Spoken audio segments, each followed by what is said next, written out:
ಕೃಷ್ಣ, ಇವತ್ತು ಸಂಜೆನೆ vlog start ಮಾಡಿದೆ. ಸಂಜೆ ಅಂದ್ರೆ ಒಂದು 7-7:30 ಗಂಟೆ ಆಗ್ತಾ ಬಂದಿದೆ. 8 ಗಂಟೆನೆ ಆಗ್ತಾ ಬಂತು ಹತ್ರ. ಅತ್ತಿಗೆ ಹಲಸಿನ ತೊಳೆ ಕೊಟ್ಟಿದ್ರು. ಸೊ ಅದನ್ನ ಅತ್ತೆ ಎಲ್ಲ ಬಿಡಿಸಿಟ್ಟಿದ್ದ, ಅದನ್ನ ತಿಂತಾ ಇದ್ದೆ. ತುಂಬಾ ಸ್ವೀಟ್ ಆಗಿತ್ತು. ಹಾಗೆ ಇನ್ನು ಕೆಲಸ ಎಲ್ಲ ಬಾಕಿ ಇದೆ. ಹಾಗೆ ನಾಳೆ ಇಡ್ಲಿ ಹಾಗೆ ದೋಸೆಗೆ ಅಂತ ಆಲ್ರೆಡಿ ಅಕ್ಕಿ ನೆನೆ ಹಾಕಿದ್ದೆ ಮಧ್ಯಾಹ್ನನೇ. ಇವತ್ತು ಸ್ವಲ್ಪ ಹೆಸರು ಕಾಳನ್ನ ಹಾಕಿದ್ದೆ. ಹೆಸರು ಬೇಳೆ ಅಲ್ಲ, ಹೆಸರು ಕಾಳನ್ನ. ಚೆನ್ನಾಗಿ ರುಚಿಯಾಗಿ ಬರುತ್ತೆ ಇಡ್ಲಿ. ಮಕ್ಳಿಗೆ ನೀವು ಹೆಸರು ಬೇಳೆ ಎಲ್ಲ ಇದೆಯಲ್ವಾ, ಈ ತರ ಅಡಿಗೆಲೆಲ್ಲ ಹಾಕೊಟ್ರೆ ನಮ್ಮ ಮಕ್ಳು ತಿನ್ನೋದೇ ಕಡಿಮೆ. ಅದಕ್ಕೆ ಇಡ್ಲಿಲಿ ದೋಸೆಲಿ ಈ ತರ ಹಾಕೊಟ್ರೆ ಸ್ವಲ್ಪ ತಿಂತಾರೆ, ಹೆಲ್ತಿಗೂ ಒಳ್ಳೇದಲ್ವಾ. ಹಾಗಾಗಿ ಸ್ವಲ್ಪ ಹಾಕಿಟ್ಟಿದ್ದೆ. ತುಂಬಾ ಹಾಕಿದ್ರು ಅದೇ ಟೇಸ್ಟ್ ಬರುತ್ತೆ, ಅಷ್ಟು ಚೆನ್ನಾಗಾಗಲ್ಲ. ಸ್ವಲ್ಪ ಹಾಕಿದ್ದೆ. ಹಾಗೆ ಉದ್ದಿನ ಬೇಳೆ, ಸ್ವಲ್ಪ ಮೆಂತೆ ಹಾಕಿ ಹಾಗೆ ಸ್ವಲ್ಪ ಅನ್ನನು ಹಾಕ್ತೀನಿ ನಾನು ಗ್ರೈಂಡ್ ಮಾಡೋದಿಕ್ಕೆ. ನಮ್ದು ಗ್ರೈಂಡರ್ ಹಾಳಾಗಿದೆ, ಹಾಗಾಗಿ ಮಿಕ್ಸಿಲಿ ಇವಾಗ ಗ್ರೈಂಡ್ ಮಾಡೋದು. ನಾವ್ ಏನ್ ಮಾಡ್ಬೇಕಂದ್ರೆ ಮೊದ್ಲಿಗೆ ಮಿಕ್ಸಿಲಾಗ್ಲಿ ಗ್ರೈಂಡರಲ್ಲಾಗ್ಲಿ ಉದ್ದಿನ ಬೇಳೆ ಹಾಗೂ ಅಕ್ಕಿನ ಒಟ್ಟಿಗೆ ಹಾಕ್ಲೇಬಾರ್ದು. ಆತರ ಮಾಡಿದ್ರೆ ಚೆನ್ನಾಗಿ ನಿಮ್ಗೆ ಹಿಟ್ಟು ಉಕ್ಕಿ ಬರಲ್ಲ. ಅಂದ್ರೆ ತುಳುವಲ್ಲಿ ಬಂದ ಬರ್ಪುಜಿ ಅಂತ ಹೇಳ್ತಾರೆ, ಹಿಟ್ಟಿಗೆ ಬಂದ ಅಂತ ಹೇಳ್ತಾರೆ. ಆ ತರ ಆಗತ್ತೆ. ಮೊದ್ಲಿಗೆ ಉದ್ದಿನ ಬೇಳೆ ಹಾಗೆ ಮೆಂತೆನ ಕಡ್ದು, ಆಮೇಲೆ ಅಕ್ಕಿ ಹಾಗೆ ಸ್ವಲ್ಪ ಅದಕ್ಕೆ ಅನ್ನನ ಹಾಕಿ ಕಡಿದ್ರೆ ಉಂಟಲ್ಲ, ಎಷ್ಟು ಚೆನ್ನಾಗಿ ಹಿಟ್ಟು ಒದಗಿ ಬರುತ್ತೆ ಅಂದ್ರೆ ತುಂಬಾ ಚೆನ್ನಾಗ್ ಆಗುತ್ತೆ, ಸಾಫ್ಟ್ ಆಗತ್ತೆ, ರುಚಿನೂ ಆಗತ್ತೆ. ಹಾಗೆ ನಾವು ಇವತ್ತು ಹೆಸರು ಕಾಳು ಕೂಡ ಹಾಕಿದೀವಲ್ಲ, ರುಚಿಯಾಗಿ ಬರುತ್ತೆ ದೋಸೆ ಆಗಿ ಇಡ್ಲಿ ಆಗಿ. ಹಾಗಾಗಿ ನಾನು ಇವಾಗ ಮೊದ್ಲಿಗೆ ಉದ್ದಿನ ಬೇಳೆ ಹಾಗೂ ಮೆಂತೆನ ಕಡ್ದು, ಆಮೇಲೆ ಅಕ್ಕಿ ಹಾಗೆ ಸ್ವಲ್ಪ ಅನ್ನ. ನಾನಿಲ್ಲಿ ಯಾವಾಗ್ಲೂ ಅಷ್ಟೇ ದೋಸೆ ಆಗ್ಲಿ ಅಥವಾ ಕಪ್ಪ ರೊಟ್ಟಿ ಆಗ್ಲಿ ಒಡಪಲೆ ಆಗ್ಲಿ ಇದಕ್ಕೆಲ್ಲದಕ್ಕೂ ಒಂದ್ ಸೇರ್ ಅಕ್ಕಿ ಹಾಕಿದ್ರೆ 2 ಸೌಟಷ್ಟು ಅನ್ನನ ಹಾಕ್ತೀನಿ. ಅವಾಗ ಕರೆಕ್ಟ್ ಆಗಿ ಬರುತ್ತೆ ನಮ್ಗೆ. ಅವಾಗ ದೋಸೆ ಆಗ್ಲಿ ರೊಟ್ಟಿ ಆಗ್ಲಿ ಯಾವ್ದಾದ್ರು. ಇವಾಗ ಚೆನ್ನಾಗಿ ಎಲ್ಲ ಗ್ರೈಂಡ್ ಮಾಡ್ಕೊಂಡ್ ಆದ್ಮೇಲೆ ನಾನು ಉಪ್ಪನ್ನು ಸ್ವಲ್ಪ ಗ್ರೈಂಡ್ ಮಾಡೋದಿಗೆ ಹಾಕೊಳ್ತೀನಿ. ಚೆನ್ನಾಗಿ ಕೈಯಲ್ಲಿ ತಿರುಗಿಸ್ಕೋಬಹುದು, ಅಥವಾ ನೀವು ಸೌಟಲ್ಲೂ ತಿರುಗಿಸಿದ್ರು ಓಕೆ. ಚೆನ್ನಾಗಿ ಒಂದ್ 5 ನಿಮಿಷ ಚೆನ್ನಾಗಿ ಈ ತರ ಕಲಿಸ್ಕೊಂಡು ಒಂದ್ ಸ್ವಲ್ಪ ಬಿಸಿ ಆಗಿರೋ ಜಾಗದಲ್ಲಿ ಇಟ್ರೆ ಉಂಟಲ್ಲ, ಬೆಳಿಗ್ಗೆ ಅಷ್ಟೊತ್ತಿಗೆ ಚೆನ್ನಾಗಿ ಹಿಟ್ಟು ಒದಗಿ ಬರುತ್ತೆ. ಅಂದ್ರೆ ಬಂದ ಬರುತ್ತೆ ಅಂತ ಹೇಳ್ತೀವಲ್ಲ, ಬಂದ ಬರ್ಪಣ ಅಂತ ಹೇಳ್ತೀವಿ. ಆತರ ಚೆನ್ನಾಗಿ ಒದಗಿ ಬರುತ್ತೆ ಹಿಟ್ಟು. ದೋಸೆನೂ ಹಾಗೆ ಇಡ್ಲಿನೂ ಹಾಗೆ ತುಂಬಾ ಸಾಫ್ಟ್ ಆಗಿ ಬರುತ್ತೆ. ಅಂಡ್ ಇನ್ನು ಕೆಲಸ ಬಾಕಿ ಉಂಟು. ನಮ್ದು ಇಲ್ಲಿ ಬೈಂಡಿಂಗ್ ಆಗ್ತಾ ಉಂಟು, ಇನ್ನು ಬೈಂಡಿಂಗ್ ಮುಗಿಸಿಲ್ಲ. ನಾಳೆಯಿಂದ ಸ್ಕೂಲು. ಕೃಷ್ಣಂದು ಇವತ್ತು ಹೇರ್ ಕಟ್ ಆಯ್ತು. ಕೃಷ್ಣ ಹೇರ್ ಕಟ್ ತುಕ ಅವನ ದೊಡ್ಡಪ್ಪ ಹೇರ್ ಕಟ್ ಮಾಡಿದ್ದು ಇಡವಲ್ಲಗೆ ಇಲ್ಲಿ ಬಂತೆ. ಕೃಷ್ಣ ಮೊನ್ನೆ ನೋಡಿ ಎಷ್ಟು ಕೂದ್ಲಿತ್ತು, ಈಗ ಕೂದ್ಲಿ ಇಲ್ಲ. ನಾಳೆಯಿಂದ ಸ್ಕೂಲ್ ಫುಲ್ ಡೇ, 4:15 ತನಕ. ಮೊನ್ನೆ ಕೊಟ್ಟಿದ್ದಾರೆ ಬುಕ್, ನಮ್ಗೆ ಪುರ್ಸೋದಿರ್ಲಿಲ್ಲ ಬೈಂಡ್ ಹಾಕ್ಲಿಕ್ಕೆ. ಪಾಡು ಚಿತ್ತ ನೋಟ್ಸಿಗೆಲ್ಲ, ಅದಕ್ಕೆ ಈಗ ಆಗ್ತಿರುದು ಶಾಸ್ತ್ರ ಯಾವ ಜಪ್ಪುಗ. ಇನ್ನು ನಾಳೆ ಬೆಳಿಗ್ಗೆ ಹೇಳುದಿಲ್ಲ, ನನ್ಗೆ ಇನ್ನೂ ತುಂಬಾ ಕೆಲಸ ಬಾಕಿ ಉಂಟು. ಹಾಗೆ ಒಂದು ಗುಡ್ ನ್ಯೂಸ್, ನಾಳೆ ನಮ್ಮ ಮನೆಗೆ ಒಂದು ಗೆಸ್ಟ್ ಬರ್ಲಿಕ್ಕಿದ್ದಾರೆ. ಆದ್ರೆ ಹನಿ ಅವರಿಲ್ಲ, ಹನಿಗೆಲ್ಲ ಫೇವ್ರೇಟ್ ಅವರು, ಬಟ್ ಹನಿ ಇಲ್ಲ. ಮಕ್ಕಳು ಅವರು ಬರುವಾಗ ಮಕ್ಕಳಿಲ್ಲ ಯಾರು ಅಂತ ನಾಳೆನೇ ಹೇಳ್ತೀನಿ. ಚಾಕ್ಲೇಟ್ ಕನಪೇರು. ಇವಾಗ ಸದ್ಯಕ್ಕೆ ಸ್ವಲ್ಪ ಗೊತ್ತಿಜ್ಜಿ. ಆಮೇಲೆ ಕೃಷ್ಣನಿಗೆ ಸ್ನಾನ ಮಾಡಿಸಿ ಊಟ ಮಾಡಿಸಿ ಮಲಗಿಸಿ ಆದ್ಮೇಲೆ ಅವನ್ನ ಬೇಗ ಮಲಗಿಸಿ, ಯಾಕಂದ್ರೆ ನೆಕ್ಸ್ಟ್ ಡೇ ಸ್ಕೂಲ್ ಇದೆಯಲ್ವಾ, ಹಾಗಾಗಿ ಕೆಲಸ ಆಮೇಲೆ ಆದ್ರೂ ಮಾಡ್ಬೋದು ಅಂತ ಅವನ್ನ ಬೇಗ ಮಲಗಿಸಿ ಇವಾಗ ಪಾತ್ರೆ ತೊಳಿತಾ ಇದ್ದೀನಿ. ನನ್ಗೆ ರಾತ್ರಿ ಎಷ್ಟು ಹೊತ್ತಾದ್ರೂ ಎಲ್ಲ ಪಾತ್ರೆಯನ್ನು ತೊಳೆದೇ ಮಲಗಿ ಅಭ್ಯಾಸ. ಬೆಳಿಗ್ಗೆ ಇಲ್ಲಾಂದ್ರೆ ಕಷ್ಟ ಆಗತ್ತೆ. ಹಾಗೆ ಎಂಜಲ್ ಪಾತ್ರೆನ ನಾವು ರಾತ್ರಿ ಇಟ್ಟು ಮಲಗಬಾರ್ದಂತೆ. ಎಂಜಲ್ ಪಾತ್ರೆಯನ್ನ ತೊಳೆದೇ ನಾವು ಮಲಗ್ಬೇಕು ಅಂತ ಹೇಳ್ತಾರೆ, ಅದು ಒಳ್ಳೇದು ಅಂತ. ಹಾಗೆ ಇಷ್ಟೆಲ್ಲ ಮಾಡೋತ್ತಿಗೆ ನಂಗೆ ಹೊಟ್ಟೆ ಹಶ್ವ ಆಯ್ತು. ಸೊ ಹಾಗಾಗಿ ಒಂದೆರಡು ಊಟ ಮಾಡೋಣ ಅಂತ 10:30 ಗಂಟೆಲಿ ಊಟ ಮಾಡ್ತಾ ಇದ್ದೀನಿ. ನೋಡಿ, ಆಲ್ರೆಡಿ 7:30 ಗಂಟೆಗೆ ಊಟ ಮಾಡಿದೆ. ಬಟ್ ಇವತ್ತು ಸಾಂಬಾರ್ ಮಾಡಿದ್ನಲ್ಲ, ನನ್ ಫೇವ್ರೇಟ್ ವೆಜ್ ಅಲ್ಲಿ ಸಾಂಬಾರು, ನುಗ್ಗೆಕಾಯಿ ಎಲ್ಲ ಹಾಕಿ. ನಾಳೆ ಅಂತೂ ಇಡ್ಲಿ ಮಾಡ್ತೀನಿ ಅಂತ ಆಲ್ರೆಡಿ ಪ್ರಿಪೇರ್ ಆಗಿದ್ದೆ ಅಲ್ಲ, ಹಾಗಾಗಿ ಸಾಂಬಾರು ಮಾಡಿದೆ. ಯಾಕಂದ್ರೆ ನಾಳೆ ಗೆಸ್ಟ್ ಬರ್ತಾ ಇದ್ದಾರೆ, ನಾಳೆ ಬೇರೆ ಅಡ್ಗೆನೂ ಮಾಡ್ಬೇಕು. ಸೊ ಎಲ್ಲ ಒಬ್ಳೆ ಒಟ್ಟಿಗೆ ಮಾಡಕ್ಕಾಗಲ್ಲ ಅಂತ ಆಲ್ರೆಡಿ ಸಾಂಬಾರಂತೂ ಮಾಡಿ ಇಟ್ಟಿದ್ದೆ ನಾನು, ನಾಳೆಗೂ ಆಗತ್ತೆ ಅಂತ. ಈಗ ಎಲ್ಲಾ ಕೆಲ್ಸ ಆಯ್ತು ನಂದು. ನನ್ಗೆ ಪಾತ್ರೆ ತೊಳೆದು ಈ ತರ ಅಟ್ಟಿ ಇಡೋದು ಅಂದ್ರೆ ಪಿರಮಿಡ್ ಟೈಪ್ ಇಡೋದು ಅಂದ್ರೆ ಇಷ್ಟ. ಎಷ್ಟು ಪಾತ್ರೆ ಇಡೋಕ್ಕಾಗತ್ತೋ ಅಷ್ಟು ಪಾತ್ರೆನ ಇಡ್ತೀನಿ ನಾನು. ನಂಗೆ ಆತರ ಕೆಲ್ಸ ತುಂಬಾನೇ ಇಷ್ಟ. ಅಂತೂ ಇಂತೂ ಕೆಲ್ಸ ಎಲ್ಲ ಮುಗಿಸಿ ರಾತ್ರಿ ಮಲ್ಗುವಾಗ 11:30 12 ಆಗ್ತಾ ಬಂದಿತ್ತು. ನಾನು ಇದು ಬೆಳಗಿನ ವ್ಲಾಗ್ ನೋಡ್ಬೋದು ನೀವು, ಎಷ್ಟು ಚೆನ್ನಾಗಿ ಹಿಟ್ಟು ಉಬ್ಬಿ ಬಂದಿದೆ ಅಂತ, ಅಂದ್ರೆ ಒದಗಿ ಬಂದಿದೆ ಅಂತ, ತುಂಬಾನೇ ಚೆನ್ನಾಗ್ ಬಂದಿದೆ. ಇದಕ್ಕೆ ನಾನು ಸೋಡಾ ಪುಡಿ ಆಗ್ಲಿ ಅಥವಾ ಬೇರೆ ಏನು ಹಾಕಿಲ್ಲ. ಅನ್ನ, ಉದ್ದಿನ ಬೇಳೆ, ಹೆಸರು ಕಾಳು, ಮೆಂತೆ, ಅಕ್ಕಿ ಇದಿಷ್ಟೇ ಹಾಕಿ ಮಾಡಿರೋದು. ಹಾಗೆ ಉಪ್ಪು ಹಾಕಿ ಕದ್ ಮಾಡಿದ್ದೆ. ಸ್ವಲ್ಪ ಬೆಚ್ಚಗಿರೋ ಜಾಗದಲ್ಲಿ ಇಟ್ಟಿದ್ದೆ ಅಷ್ಟೇ. ಅಂದ್ರೆ ನಾವು ಒಲೆ ಯೂಸ್ ಮಾಡ್ತೀವಲ್ಲ ಅಲ್ಲೇ ಇಟ್ಟಿದ್ದೆ. ಇಲ್ದಿದ್ರೆ ಬಿಸಿನೀರ್ ಇರತ್ತೆ, ಅದ್ರ ಮೇಲೆ ಇಟ್ಟಿರ್ತೀನಿ ನಾನು ಅಷ್ಟೇ. ಎಷ್ಟ್ ಚೆನ್ನಾಗ್ ಬಂದಿದೆ ನೋಡಿ. ಇವಾಗ ನಾನು ಇವತ್ತು ಇಡ್ಲಿನೂ ಮಾಡ್ತಾ ಇದ್ದೀನಿ, ದೋಸೆನೂ ಮಾಡ್ತಾ ಇದ್ದೀನಿ. ಯಾಕಂದ್ರೆ ನಿಮಗೆ ಗೊತ್ತಿರತ್ತೆ, ಮಕ್ಳಿಗೆ ಕೆಲವರಿಗೆ ಇಡ್ಲಿ ಇಷ್ಟ, ಕೆಲವರಿಗೆ ದೋಸೆ ಇಷ್ಟ. ನನ್ ಮಗಳಿಗೆ ಇಡ್ಲಿ ತುಂಬಾ ಇಷ್ಟ ಆಗತ್ತೆ, ನನ್ ಮಗನ್ಗೆ ದೋಸೆ ಇಷ್ಟ ಆಗತ್ತೆ. ಹಾಗೆ ಇಬ್ರಿಗೂ ಆಗತ್ತೆ ಅಂತ ಮೊದ್ಲಿಗೆ ಇಡ್ಲಿ ಮಾಡ್ಕೊಳ್ಳೋಣ ಅನ್ಕೊಂಡೆ. ಇಡ್ಲಿ ಮಾಡಿ ಒಂದ್ಸಲ ಇಟ್ಟಾದ್ಮೇಲೆ ದೋಸೆ ಮಾಡ್ಕೊಳ್ಳೋಣ ಅಂತ ನಾನು ಈ ಇಡ್ಲಿ ಪಾತ್ರೆನ ಮೀಶೋನಲ್ಲಿ ತಗೊಂಡಿದ್ದು. ತುಂಬಾನೇ ಚೆನ್ನಾಗಿದೆ. ಇದೇನಂದ್ರೆ ಗೊತ್ತಾ ನಿಮ್ಗೆ, ಇಡ್ಲಿ ಎಲ್ಲ ಆಗತ್ತಲ್ವಾ, ಆಮೇಲೆ ಇದು ತುಂಬಾ ಆರಿದ್ಮೇಲೆ ತೆಗಿಯೋಕೆ ಹೋಗ್ಬಾರ್ದು. ಯಾಕಂದ್ರೆ ತುಂಬಾ ಆರಿದ್ಮೇಲೆ ಇದರಿಂದ ಇಡ್ಲಿ ತೆಗ್ದ್ರೆ ಅದು ಅಲ್ಲಿಗೆ ಅಂಟಾಗಿರುತ್ತೆ. ಸ್ವಲ್ಪ ಬಿಸಿ ಬಿಸಿ ಇರುವಾಗ್ಲೇ ಇಡ್ಲಿನ ಈ ಪಾತ್ರೆಯಿಂದ ಸಪ್ರೇಟ್ ಮಾಡ್ಬೇಕು. ಅಂದ್ರೆ ಒಂದ್ ಚಮಚದಲ್ಲಿ ತೆಗ್ದ್ರಾಯ್ತು. ತುಂಬಾ ಆರಿದ್ಮೇಲೆ ತೆಗ್ದ್ರೆ ನೀವು ಅದ್ ಸರಿಯಾಗಿ ಬರಲ್ಲ. ನನ್ಗೆ ಫಸ್ಟಿಗೆ ತಗೊಂಡು ಸುಮ್ನೆ ವೇಸ್ಟ್ ಮಾಡಿದ್ನ ಅನ್ನಿಸ್ತಾ ಇತ್ತು. ಮತ್ತೆ ನಂಗೆ ಅದ್ರ ಟ್ರಿಕ್ಸ್ ಗೊತ್ತಾಯ್ತು. ಸ್ವಲ್ಪ ಇಡ್ಲಿ ಬಿಸಿ ಇರುವಾಗ್ಲೇ ತೆಗ್ದ್ರೆ ಚೆನ್ನಾಗ್ ಬರತ್ತೆ. ಫುಲ್ ಆರಿದ್ಮೇಲೆ ತೆಗ್ದ್ರೆ ಅದ್ರಲ್ಲಿ ಅರ್ಧ ಇಡ್ಲಿ ಉಳ್ದೋಗತ್ತೆ, ಅದು ತುಂಬಾ ವೇಸ್ಟ್ ಅನ್ಸತ್ತೆ. ನನ್ಗೂ ಮೊದ್ಲಿಗೆ ತುಂಬಾ ಬೇಜಾರಾಗಿತ್ತು, ಬಟ್ ತುಂಬಾನೇ ಚೆನ್ನಾಗಿದೆ. ಮನೇಲಿ ಒಂದ್ 3-4 ಜನ ಇರೋರ್ಗಂತೂ ಇದು ತುಂಬಾನೇ ಹೆಲ್ಪ್ಫುಲ್. ನಾನು ಇದ್ರಲ್ಲಿ ಒಂದ್ 3 ಸಲ ಅಥವಾ 4 ಸಲ ಇಡ್ತೀನಿ. ನಮ್ಮ ಮನೇಲಿ ಅಂದ್ರೆ 5 ಜನ ಮಾತ್ರ ಇರೋದಲ್ಲ, ನನ್ ಮಗ ಏನಷ್ಟೊಂದು ತಿನ್ನಲ್ಲ, ನಮಗ್ ಸಾಕಾಗತ್ತೆ. ನಾನು 800 900 ಏನೋ ಕೊಟ್ಟಿದ್ದೆ ಅನ್ಸತ್ತೆ. ಒಂದ್ ವೇಳೆ ನಿಮ್ಗೆ ಯಾರಿಗಾದ್ರೂ ಲಿಂಕ್ ಬೇಕಿದ್ರೆ ಕಮೆಂಟ್ ಮಾಡಿ, ನಾನು ಸಿಕ್ಕಿದ್ರೆ ನಿಮ್ಗೆ ಕೊಡ್ತೀನಿ, ಓಕೆನಾ. ಅದಿವಾಗ ಅಂದ್ರೆ ತುಂಬಾ ಟೈಮ್ ಆಯ್ತು ನಾನು ಇದನ್ನ ತಗೊಂಡು, ಇರುತ್ತೋ ಇಲ್ವೋ ಗೊತ್ತಿಲ್ಲ. ಹಾಗೆ ಇದ್ರಲ್ಲಿ ನನ್ ತುಂಬಾ ಅಂದ್ರೆ ಕಡುಬು ಇದ್ರಲ್ಲೇ ಮಾಡ್ತೀನಿ. ಒಂದ್ ಸೇರಿ ಅಕ್ಕಿದು ಕಡುಬು ತುಂಬಾ ಚೆನ್ನಾಗಾಗುತ್ತೆ, ಇದ್ರಲ್ಲೇ ಫುಲ್ ಆಗುತ್ತೆ.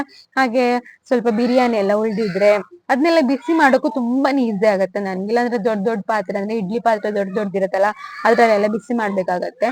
ಈ ಬಿರಿಯಾನಿ, ಚಿತ್ರಾನ್ನ ಎಲ್ಲ ಉಳಿದ್ರೆ ಇದೆಯಲ್ವಾ, ಅದನ್ನ ನಾವು ಡೈರೆಕ್ಟ್ ಆಗಿ ಒಲೆ ಹಚ್ಚಿ ಬಿಸಿ ಮಾಡಕ್ ಆಗಲ್ಲ, ಅದನ್ನ ಹಬೆ ಕೊಡ್ಬೇಕಾಗತ್ತೆ.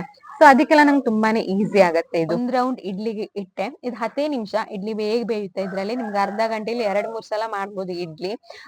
ಮಕ್ಳು ಸ್ಕೂಲ್ಗೆಲ್ಲ ಹೋಗುವಾಗ ಈ ತರದ್ದು ಅಡ್ಗೆ ಪಾತ್ರೆ ಇದ್ರೆ ತುಂಬಾನೇ ಈಸಿ ಆಗುತ್ತೆ. ಹಾಗೆ ಇವಾಗ ಸ್ವಲ್ಪ ದೋಸೆ ಮಾಡ್ಕೊಳ್ಳೋಣ ಅಂತ ದೋಸೆನೂ ಮಾಡ್ತಾ ಇದೀನಿ.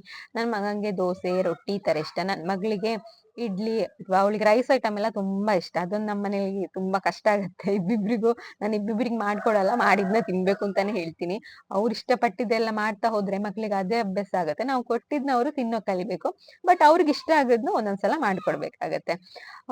ಓಕೆ, ಇನ್ನು ಗೆಸ್ಟ್ ಬರೋಕಿದೆ. ನಂಗೆ ಅದೊಂದ್ ಬೇರೆ ಟೆನ್ಷನ್, ಎಷ್ಟೊತ್ತಿಗೆ ಬರ್ತಾರೋ, ಏನ್ ಮಾಡೋದು. ಅದು ಅವರು ವೆಜ್, ಹಾಗಾಗಿ ವೆಜ್ ಅಲ್ಲಿ ನಿಮ್ಗೆ ಗೊತ್ತಲ್ವಾ, ಎಷ್ಟು ಮಾಡಿದ್ರು ಅಷ್ಟೇ. ನಾನ್ ವೆಜ್ ಆದ್ರೂ ಏನಾದ್ರು ಮಾಡ್ಕೊಡ್ಬಹುದು. ನನ್ಗೂ ಹಾಗೆ ಅನ್ಸುತ್ತೆ, ನಾನು ವೆಜ್ ಅಲ್ಲ, ಬೇರೆ ಕಡೆ ಎಲ್ಲ ಹೋದಾಗ ಅವ್ರಿಗೆ ಕಷ್ಟ ಆಗುತ್ತೋ ಏನೋ ಅಂತ ಎರಡೆರಡೆಲ್ಲ ಮಾಡ್ಬೇಕಂತಲ್ಲ ಅಂತ. ಬಟ್ ಹಾಗಲ್ಲ, ಆದ್ರೂ ಗೆಸ್ಟ್ ಅಂತ ಬಂದಾಗ ಸಿಂಪಲ್ ಆಗಾದ್ರೂ ನಾವು ಅವರ ಸತ್ಕಾರ ಮಾಡ್ಬೇಕು. ಅತಿಥಿ ದೇವೋ ಭವ ಅಂತ ಹೇಳ್ತಾರಲ್ಲ ಹಾಗೆ. ನಾನಂತೂ ತುಂಬಾನೇ ಖುಷಿಯಾಗಿದ್ದೀನಿ, ತುಂಬಾನೇ ಎಕ್ಸೈಟ್ಮೆಂಟ್ ಅಲ್ಲಿ ಇದ್ದೀನಿ ಅವ್ರು ಬರ್ತಾ ಇರೋದಕ್ಕೆ. ಫಸ್ಟ್ ಟೈಮ್ ಒಂದ್ಸಲ ಕರ್ದಿದ್ದೆ, ಅವ್ರಿಗೆ ಬರಕ್ ಆಗ್ಲಿಲ್ಲ, ಬಟ್ ಈ ಸಲ ಬರ್ತಾ ಇದಾರಲ್ಲ, ಹಾಗಾಗಿ ತುಂಬಾನೇ ಖುಷಿಲಿದ್ದೀನಿ. ಹಾಗೆ ಏನ್ ಅಂತಾನು ತಲೆಗೆ ಹೋಗ್ತಿಲ್ಲ. ಅವ್ರು ಹೇಳಿದಾರೆ, ನೀವು ಏನು ಮಾಡ್ಬೇಡಿ ಅಂತ, ನೀರು ಕೊಟ್ರೆ ಸಾಕು ಅಂತ ಹೇಳಿದ್ರು. ಅದಕ್ಕೆ ನಾನು ಹೇಳಿದೆ, ಸಾರಿ, ಟೀ ಕೊಟ್ರೆ ಸಾಕು ಅಂತ ಹೇಳಿದೆ. ಅದಕ್ಕೆ ನಾನು ಹೇಳಿದೆ, ನೀವು ಬನ್ನಿ, ನಾನು ಒಂದು ಲೋಟ ನೀರು ಕೊಡಲ್ಲ ನಿಮ್ಗೆ ಅಂತ ಹೇಳಿದ್ದೆ, ಸುಮ್ನೆ ತಮಾಷೆಗೆ. ಓಕೆ, ಏನೆಲ್ಲ ಆಗುತ್ತೆ ಅಂತ ನನ್ಗೂ ಗೊತ್ತಿಲ್ಲ. ಇನ್ನು ತಿಂಡಿ ಎಲ್ಲ ಆಗಿ ಮಕ್ಕಳನ್ನ ಎಬ್ಸಿ ಅವ್ರಿಗೆ ತಿಂಡಿ ಎಲ್ಲ ಕೊಟ್ಟು ಸ್ಕೂಲ್ಗೆ ಕಳಿಸ್ಬೇಕು. ಒಂದ್ ಕಡೆ ಟೀನು ಮಾಡ್ಕೊಳ್ಬೇಕು. ನೋಡಿ, ಆಲ್ರೆಡಿ ಇಡ್ಲಿ ಆಗ್ತಾ ಬಂದಿದೆ. ತುಂಬಾ ಚೆನ್ನಾಗಿ, ಎಷ್ಟು ಕಲರ್ಫುಲ್, ಬಿಳಿ ಬಿಳಿ ಬಿಳಿ ಬಿಳಿ ಆಗಿದೆ. ನೋಡ್ಬೋದು ನೀವು ಇಲ್ಲಿ ಇಡ್ಲಿ ಎಷ್ಟು ಸಾಫ್ಟ್ ಆಗಿ ಬಂದಿದೆ ಅಂತ. ತುಂಬಾನೇ ಚೆನ್ನಾಗಿ ಬಂದಿದೆ. ನನ್ಗಂತೂ ತುಂಬಾನೇ ಖುಷಿ ಆಯ್ತು. ಅದ್ರಲ್ಲೂ ಗೆಸ್ಟ್ ಬರ್ತಾ ಇದಾರೆ ಅಂದಾಗ ನಾವು ಮಾಡಿರೋ ಅಡ್ಗೆ ಚೆನ್ನಾಗಿ ಬಂದ್ರೆ ತುಂಬಾ ಖುಷಿ ಆಗುತ್ತಲ್ವಾ. ಹಾಗಾಗಿ ಗೆಸ್ಟಿಗೂ ಆಗುತ್ತೆ ಅಂತ ಸ್ವಲ್ಪ ಜಾಸ್ತಿನೇ ನಾನು ಇಡ್ಲಿ ಮಾಡಿದೀನಿ. ಆಲ್ರೆಡಿ ಸಾಂಬಾರ್ ಇದೆಯಲ್ವಾ, ಇಡ್ಲಿ ಸಾಂಬಾರ್ ಮಾಡೋಣ ಅಂತ. ಹಾಗೆ ನನ್ ಮಗಳಿಗೆ ಚಟ್ನಿ ಇಷ್ಟ, ಒಗ್ಗರಣೆ ಹಾಕಿರೋ ಚಟ್ನಿ, ಕಾಯಿ ಚಟ್ನಿ, ಅದನ್ನು ಸ್ವಲ್ಪ ಮಾಡಿದೀನಿ ಅವಳಿಗೆ ಅಂತ. ನಮ್ಮ ಮನೇಲೂ ಅಷ್ಟೇ, ಜಾಸ್ತಿ ಬೆಳಿಗ್ಗೆ ಹೊತ್ತು ಚಟ್ನಿನೇ ತಿಂತಾರೆ. ಬಟ್ ಸಾಂಬಾರ್ ಏನಾದ್ರು ತರಕಾರಿ ಸಾಂಬಾರ್ ಇದ್ರೆ ಅದನ್ನು ತಿಂತಾರೆ. ಸಾಂಬಾರು ಇದೆ ಇವಾಗ. ನಾನು ಸ್ವಲ್ಪ ಸಾಂಬಾರ್ ಏನ್ ಮಾಡ್ದೆ ಅಂದ್ರೆ ನಿನ್ನೆ ಅಡ್ಗೆ ಮಾಡ್ದಾಗ್ಲೇ ತೆಗ್ದು ಫ್ರಿಡ್ಜ್ ಅಲ್ಲಿ ಇಟ್ಟಿದೆ. ಇವತ್ತು ಬಿಸಿ ಮಾಡೋಣ ಅಂತ, ಯಾಕಂದ್ರೆ ಫ್ರೆಶ್ ಆಗಿರತ್ತೆ ಅದು. ಇಲ್ದಿದ್ರೆ ನಾವು ಸಂಜೆ ಹೊತ್ತು ಒಂದ್ಸಲ ಬಿಸಿ ಮಾಡ್ತೀವಿ ಮತ್ ಬೆಳಿಗ್ಗೆ ಬಿಸಿ ಮಾಡ್ತೀವಲ್ಲ, ಅದ್ರ ರುಚಿ ಸ್ವಲ್ಪ ಕಡಿಮೆ ಆಗಬಹುದು ಅಂತ ಫ್ರಿಡ್ಜ್ ಅಲ್ಲಿ ಎತ್ತಿಟ್ಟಿದ್ದೆ. ಇನ್ ತೆಗ್ದು ಬಿಸಿ ಮಾಡ್ಬೇಕು. ಹಾಗೆ ಮಕ್ಕಳನ್ನ ನಾನು ಇವಾಗ ಸ್ಕೂಲಿಗೆ ಆಯ್ತು ಎಲ್ಲ ರೆಡಿ ಮಾಡಿ, ಹಾಗೆ ನಾನು ತಿಂಡಿ ತಿನ್ನೋಕಂತ ಕೂತಿದ್ದೀನಿ.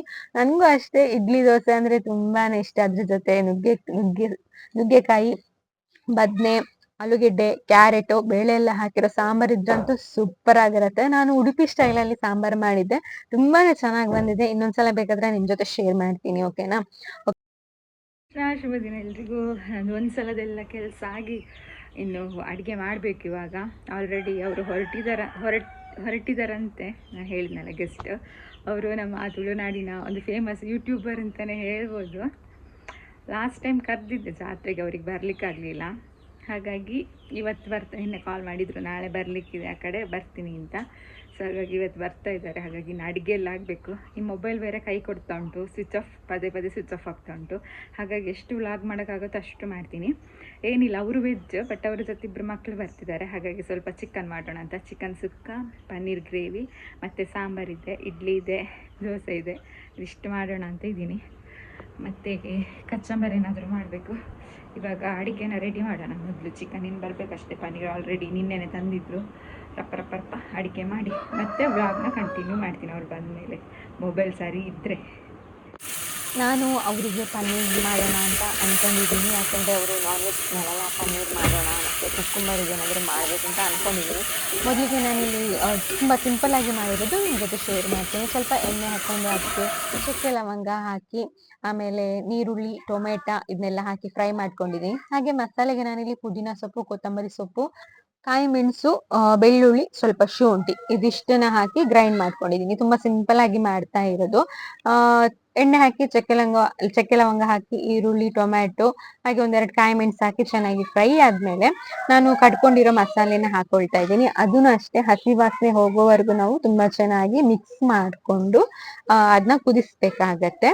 ಇದು ಕುದ್ಮೇಲೆ ನಾನು ಪನ್ನೀರ್ನ ಆಡ್ ಮಾಡ್ಕೊಳ್ತೀನಿ. ಪನ್ನೀರ್ ಆಲ್ರೆಡಿ ನಾನು ಫ್ರೈ ಮಾಡಿ ಇಟ್ಕೊಂಡಿದ್ದೀನಿ. ಹಾಗೆ ಇದಕ್ಕೆ ಸ್ವಲ್ಪ ಮೆಣಸಿನ ಪುಡಿ ಹಾಕೊಳ್ತಾ ಇದ್ದೀನಿ, ರುಚಿ ಸ್ವಲ್ಪ ಚೆನ್ನಾಗಿ ಬರುತ್ತೆ ಅಂತ. ಹಾಗೆ ಸ್ವಲ್ಪ ಉಪ್ಪು ಹಾಕೊಳ್ಳೋಣ. ಹಾಗೆ ಉಪ್ಪು ಹಾಕಿದ್ಮೇಲೆ ನೀವು ಇದಕ್ಕೆ ಸ್ವಲ್ಪ ಗರಂ ಮಸಾಲೆನ ಹಾಕೊಳ್ಳಿ.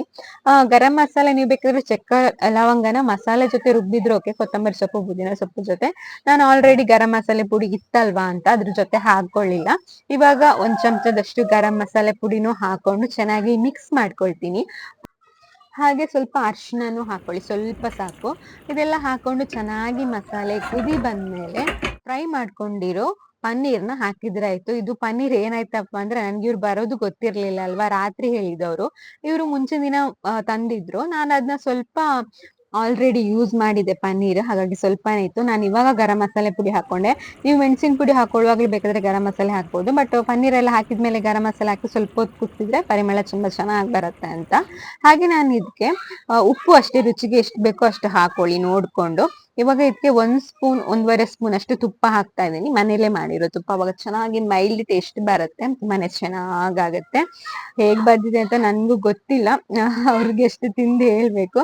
ಹಾಗೆ ಸ್ವಲ್ಪ ಇದು ಕಸೂರಿ ಮೇಥಿ ಇದೆಯಲ್ವಾ, ಅದನ್ನ ಸ್ವಲ್ಪ ಹಾಕೊಳ್ಳಿ. ಹಾಗೆ ಸ್ವಲ್ಪ ನಿಂಬೆ ರಸ ಹಿಂಡ್ತಾ ಇದ್ದೀನಿ ಲಾಸ್ಟಿಗೆ.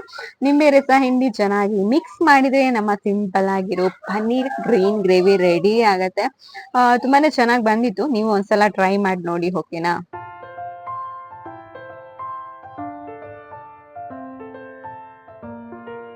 ಅವರು ಬಂದ್ರಂತೆ. ಆ್ಯಕ್ಚುಲಿ ಇಲ್ಲಿ ನಮ್ಮ ಮನೆ ಹತ್ರನೇ ಇದ್ದಾರೆ, ಕಾಲ್ ಮಾಡಿದರು. ಅದು ರೂಟ್ ಇವಾಗಾದ್ರೂ ಗೊತ್ತಾಗುತ್ತೆ, ನಮ್ಮ ರೋಡ್ ಹೆಸರು ಬರೆದಿದ್ದಾರೆ. ಇಲ್ಲಾಂದರೆ ರೋಡ್ ಕಂಡುಹಿಡಿಲಿಕ್ಕೆ ಕಷ್ಟ. ನಾನು ಇನ್ನು ಜ್ಯೂಸ್ ಮಾಡಬೇಕು. ಈಗ 1 ನಿಮಿಷದಲ್ಲಿ ಬರ್ತಾರೆ ಅವರು. ನಂದು ಇನ್ನೂ ಅಡುಗೆನೇ ಆಗಿಲ್ಲ. ಬಂದರು ನಮ್ಮ ಗೆಸ್ಟ್ ಸಂಧ್ಯಾ, ಡಾಲಿ ವ್ಲಾಗರ್. ಎನ್ನ ವ್ಲಾಗ್ ತೂಪನ ಕ್ಲಿಪುರಂ ಬೇರೆ ಗೊತ್ತುಂಟು, ಆಲ್ಮೋಸ್ಟ್ ಬೇರೆ ನನ್ನ ವಿಡಿಯೋಸ್ ನೋಡೋರಿಗೆಲ್ಲ ನಾನು ಒಟ್ಟಿಗೆ ಸೈನ್ ಎಲ್ಲ ಮಾತಾಡ ಇದೆ. ಖುಷಿ, ಚಿಂಚು, ಮಕ್ಕಂಜೆ, ವಿಶಾಲ ವಿಶಾಲ ಖುಷಿನ ಚಿಂಚುನ ಗೊತ್ತುಂಟು, ಬೇರೆ ಗೊತ್ತಾಯ್ತು. ಖುಷಿ ಅಂಡು ಬೇರೆ ಎತ್ತು ನೀವು ಹತ್ತೇರು. ನಾನೇನಂದ್ರೆ ಅಂದ್ರೆ ಅಮ್ಮನನ್ನು ಒಬ್ಳನ್ನು ಬಿಟ್ಟು ಬರ್ಲಿಕ್ಕೆ ಆಗಲ್ಲ ಮನೆಯಲ್ಲಿ. ಅದಕ್ಕೋಸ್ಕರ ಬಂದು 12 ಗಂಟೆಗೆ ಮನೆಗೆ ಬರ್ತೇನೆ, ಇಲ್ಲಿ ಆಂಟಿ ಮನೆಗೆ ಬರ್ತೇನೆ. ಬಂದು ಊಟ ಮಾಡಿ ಮತ್ತೆ 3 ಗಂಟೆಗೆ ಹೋಗ್ತೇನೆ. ನನಗೆ ಟೈಮ್ ಸಿಗ್ತಿರ್ಲಿಲ್ಲ. ಜಾತ್ರೆಗೆ ಒಮ್ಮೆ ಬರುದು ಅಂತ ಇತ್ತು, ಮತ್ತೆ ಕ್ಯಾನ್ಸಲ್ ಆಗಿ ಇವರಿಗೆ ಒಂದು ದೇವಸ್ಥಾನಕ್ಕೆ ಹೋಗ್ಲಿಕ್ಕೆ ಮತ್ತೆ ನಿನ್ನೆ ಅವಳ ಬರ್ಡೇ, ಹಾಗೆ ನೋಡಿರ್ಬೋದು ವಿಡಿಯೋ ಬರ್ಡೇದು. ಮತ್ತೆ ಗೊತ್ತಿಲ್ಲ, ಇದು ಆದಮೇಲೆ ಇವರ ವಿಡಿಯೋ ಫಸ್ಟ್ ಅಪ್ಲೋಡ್ ಆಗ್ಬೋದು, ನಂದು ಆಮೇಲೆ ಆಗ್ಬೋದು. ನಿಮ್ಮದೇ ಫಸ್ಟ್, ನಂದು ಲೇಟ್, ಇನ್ನೆರಡು ವಿಡಿಯೋ ಉಂಟು. ಇಲ್ಲ, ನನ್ನ ತುಂಬಾ ಹೌದಾ, ಕೈ ತುಂಬಾ ಉಂಟು ಹಾಗೆ. ಮತ್ತೆ ಖುಷಿದ್ದು ನಿನ್ನ ಬರ್ತ್ಡೇ ಅಂತ ಎಲ್ಲಿಂಟು ಕೇಕು ತರ್ಲಿಲ್ವಾ? ಕೂಡ ತಿಂದು ಬಂದದ್ದು. ನನ್ನ ಮಕ್ಳಿದ್ದಿದ್ರೆ ಖುಷಿ ಆಗ್ತಿತ್ತು, ಇಬ್ರು ಸಹ ಇಲ್ಲ. ಇವತ್ತು ಸ್ಟಾರ್ಟ್ ಅಂತ ಸ್ಕೂಲ್, ಉರಾಣಿ ಸ್ಟಾರ್ಟ್ ಆಗ್ತಾನೆ ಓಡರಂತೆ. ತುಳು ಬರ್ತೀನಿ ಇಲ್ಲ ಹೌದು, ತುಳು ಪಾತ್ರೆ ಕನ್ನಡ ಬರ್ತದೆ. ಆದ್ರೆ ಇವರುಂಟಲ್ಲ ವಿಡಿಯೋದಲ್ಲಿ ಸಪೂರ ಕಾಣ್ತಾರೆ ಮರ, ಇವರು ದಪ್ಪ ಇದ್ದಾರೆ, ಡುಮ್ಮಿದ್ದಾರೆ, ಡುಮ್ಮಿ ಸಪೂರ ತೋಜರಿ ಸತ್ಯದ ವಿಡಿಯೋ ಐದು ತಪ್ಪಲ್ಲನ ಇಂಚ ಎಡ್ಡು ಗಟ್ಟುಲ್ಲ ಅದು ನನಗೆ ಕೆಲಸ ಉಂಟು, ಅಡಿಗೆ ಎಲ್ಲ ಅರ್ಧದಲ್ಲಿ ಉಂಟು. ಇವರ ಭಾಗದಲ್ಲಿ ನೋಡಿ, ನನ್ನ ಭಾಗ ಸ್ವಲ್ಪ ಸ್ವಲ್ಪ ಇವತ್ತು ಅಡಿಗೆ ವಿಡಿಯೋ ಕಂಟಿನ್ಯೂ ಮಾಡ್ತೊಂದಿಲ್ಲ. ಸಂಧ್ಯಾ ಬಂದಾದ್ಮೇಲೆ ಚಿಕನ್ ಬೇಯಕ್ಕೆ ಇಟ್ಟಿದ್ದೆ, ಅದನ್ನ ಮಾಡೋದ್ ನಿಂತೆ. ನಾನು ಅವ್ರ ಹತ್ರ ಪಾಪ ಸ್ವಲ್ಪ ಮಾತಾಡಿ ಚಿಕನ್ ಮಾಡೋಣ ಅಂತ ಬಂದೆ. ಹಾಗೆ ನನ್ನ ಮಗನಿಗೆ ಸ್ವಲ್ಪ ಚಿಕನ್ ಒಗ್ಗರಣೆ ಹಾಕ್ತಿವಲ್ಲ ಅದನ್ನೇ ತೆಗ್ದಿಡ್ತಾ ಇದ್ದೇನೆ. ಯಾಕಂದ್ರೆ ಅವನಿಗೆ ಮಸಾಲೆ ಎಲ್ಲ ಹಾಕಿದ್ರೆ ಅಷ್ಟು ಇಷ್ಟ ಆಗಲ್ಲ, ತುಂಬಾ ಖಾರ ಖಾರ ಅಂತಾನೆ. ಮಸಾಲೆ ಹಾಕೋಕ್ಕಿಂತ ಮುಂಚೆ ಒಗ್ಗರಣೆ ಮಾಡೋದಿರುತ್ತಲ್ಲ, ಅದು ಅವನಿಗೆ ತುಂಬಾನೇ ಇಷ್ಟ. ಹಾಗಾಗಿ ಅದನ್ನ ತೆಗ್ದಿಡ್ತಾ ಇದ್ದೀನಿ. ನಂದು ಚಿಕನ್ ಸಾರು ಆಗ್ತಾ ಉಂಟು, ಎಂಟ್ರು ಬಂದು ಕೂತಿದ್ದಾರೆ. ನಂದು ಚಿಕನ್ ಸಾರು ಆಗ್ತಾ ಉಂಟು. ಸಂಧ್ಯನಿಗೆ ಬೋರ್ ಆಗ್ಬೋದು. ನಂಗೆ ಇವತ್ತು ವಿಡಿಯೋಗ್ರಾಫರ್ ಸಂಧ್ಯನಿಬ್ರು, ಸಂಧ್ಯನ ಮಕ್ಕಳಲ್ಲ, ಚಿಂಚು ಮತ್ತೆ ವಿಶಾಲ್ ಇದ್ದಾರೆ ವಿಡಿಯೋ ಮಾಡ್ಲಿಕ್ಕೆ. ಥ್ಯಾಂಕ್ಸ್ ಆಯ್ತಾ, ವೆಲ್ಕಮ್.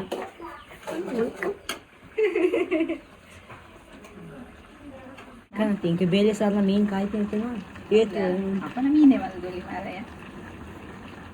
ಚಿಂಚು, ಖುಷಿ ಹಾಗೆ ವಿಶಾಲ್ ಎಲ್ಲ ತುಂಬ ಚೆನ್ನಾಗಿ ಮಾತಾಡ್ತಿದ್ರು. ಮಕ್ಕಳು ಹೊಸ ಮನೆಗೆ ಬಂದಿದ್ವಿ ಅನ್ನೋ ಫೀಲೇ ಇರಲಿಲ್ಲ. ಹಾಗೆ ನಾನು ಸಂಧ್ಯಾನ ಹತ್ರ ಮಾತಾಡ್ತಾ ಕೆಲಸ ಮಾಡ್ತಾ ಇದ್ದೆ. ಈಗ ಅಡುಗೆ ಕೆಲಸ ಮಾತಾಡ್ತಿರೋದ್ರಿಂದ ಸಂಧ್ಯಾನ ಹತ್ರ ಮಾತಾಡೋಕ್ಕಾಗ್ತಿಲ್ಲ. ಆಮೇಲೆ ಸಂಧ್ಯಾನ ಹತ್ರ ಮಾತಾಡೋಣ, ನಾನೆಲ್ಲ ಕೆಲಸ ಮುಗಿಸಿದ್ಮೇಲೆ. ಇನ್ನೂ ಒಂದು ಪ್ರಿಪೇರ್ ಮಾಡೋಕ್ಕಿದೆ ರೆಸಿಪಿ, ಇನ್ನೊಂದ್ಸಲ ಶೇರ್ ಮಾಡ್ತೀನಿ ನಿಮ್ಮ ಜೊತೆ, ಓಕೆನಾ? ಹಾಗಾಗಿ ಸಂಧ್ಯಾನಿಗೆ 1-2 ಐಟಮು, ಮಕ್ಕಳಿಗೆ ಚಿಕನ್ನು, ನನ್ನ ಕೈಲಿ ಆಗೋಷ್ಟು ಮಾಡಿದ್ದೀನಿ. 1-2 ದಿನ ಮುಂಚೆ ಹೇಳಿದರೆ ಏನಾದರೂ ಇನ್ನೂ ಸ್ಪೆಷಲಾಗಿ ಮಾಡ್ತಿರ್ಬೋದು, ಏನಾದರೂ ಸ್ವೀಟ್ ಎಲ್ಲ ಮಾಡ್ಬೋದು. ಯಾಕೆಂದರೆ ಸಂಧ್ಯಾ ವೆಜ್ ಅಲ್ಲ, ವೆಜ್ ಅವರಿಗೆ ಯಾವಾಗಲೂ ಹೋದಲ್ಲಿ ಸ್ವಲ್ಪ ಆದ್ಯತೆ ಕಡಿಮೆ, ಹಾಗಾಗಿ ಮಾಡ್ಕೊಡೋಣ ಅಂತ ತುಂಬ ಆಸೆ ಇತ್ತು ನನಗೆ. ಚಿಂಚು ಬಂದರೆ ಇದಕ್ಕೆ ಖುಷಿ ಆಗೋದು ಅಂತ ಚಂದ ವಿಡಿಯೋ ಮಾಡ್ತಾನೆ ಅಲ್ಲ ಸಂಧ್ಯಾ?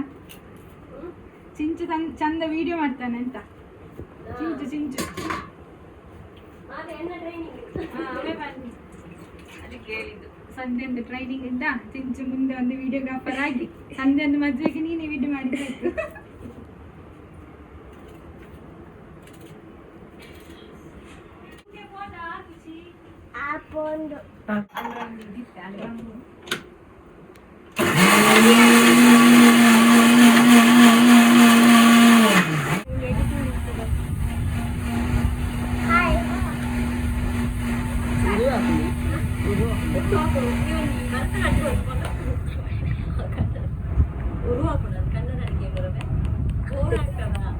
ಬೋರ್ ಆಗ್ತದೆ, ನೀನು ಒಂದು ಭರತನಾಟ್ಯ ಮಾಡು.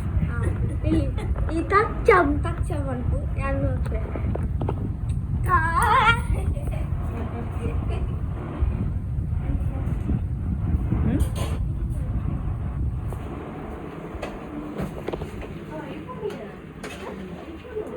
ಸೆಕೆಂಡ್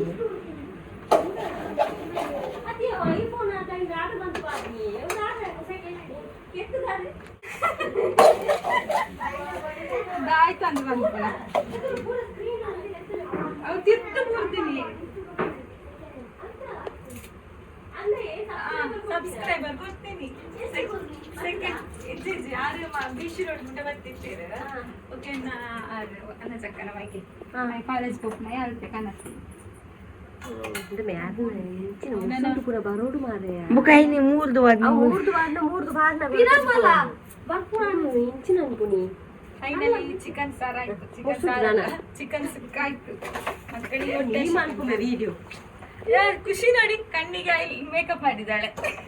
ಮೊನ್ನೆ ಹೇಳಿದ್ದು ಸಂಧ್ಯಾ ಒಂದು ವಿಡಿಯೋದಲ್ಲಿ ಅಲ್ಲ ಖುಷಿ?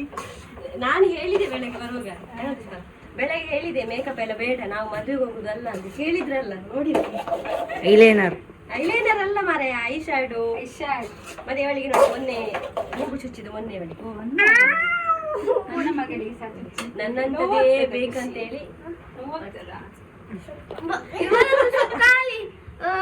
ಕಣ್ಣಲ್ಲಿ ನೀರಾಗಿದೆ. ನನ್ನ ಅಪ್ಪನ ಫ್ರೆಂಡಿನ ಮಗ ಜಾಸ್ತಿ ಅವನೆಂತ ಕೂಗುದು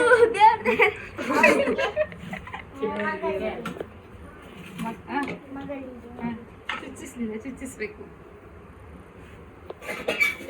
ಅವಳು 8ನೇ ಕ್ಲಾಸ್, 8th ಸ್ಟ್ಯಾಂಡರ್ಡ್. ಇನ್ನು ಈಗ 8. ಯಾಕೆ 8ನೇ ಕ್ಲಾಸಿಗೆ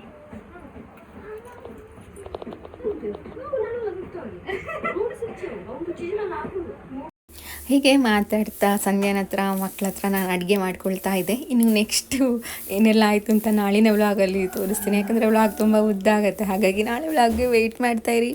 ನಿಮ್ಮ ಫೇವ್ರೇಟ್ ಸಂಧ್ಯಾ ಡಾಲಿಗೋಸ್ಕರ, ಹಾಗೆ ನನ್ನ ವ್ಲಾಗ್ಗೋಸ್ಕರ ನೆಕ್ಸ್ಟ್ ಏನಾಗುತ್ತೆ ಅಂತ. ಹಾಗೆ ನನ್ನ ಚಾನಲ್ನ ಯಾರು ಮೊದಲನೇ ಸಲ ನೋಡ್ತಾ ಇದ್ದೀರಾ, ಪ್ಲೀಸ್ ಸಬ್ಸ್ಕ್ರೈಬ್ ಮಾಡಿ. ಇಷ್ಟ ಆದರೆ ಲೈಕ್ ಆ್ಯಂಡ್ ಶೇರ್ ಮಾಡಿ. ಹರೇ ಕೃಷ್ಣ, ಎಲ್ಲರೂ ಖುಷಿಯಾಗಿರಿ.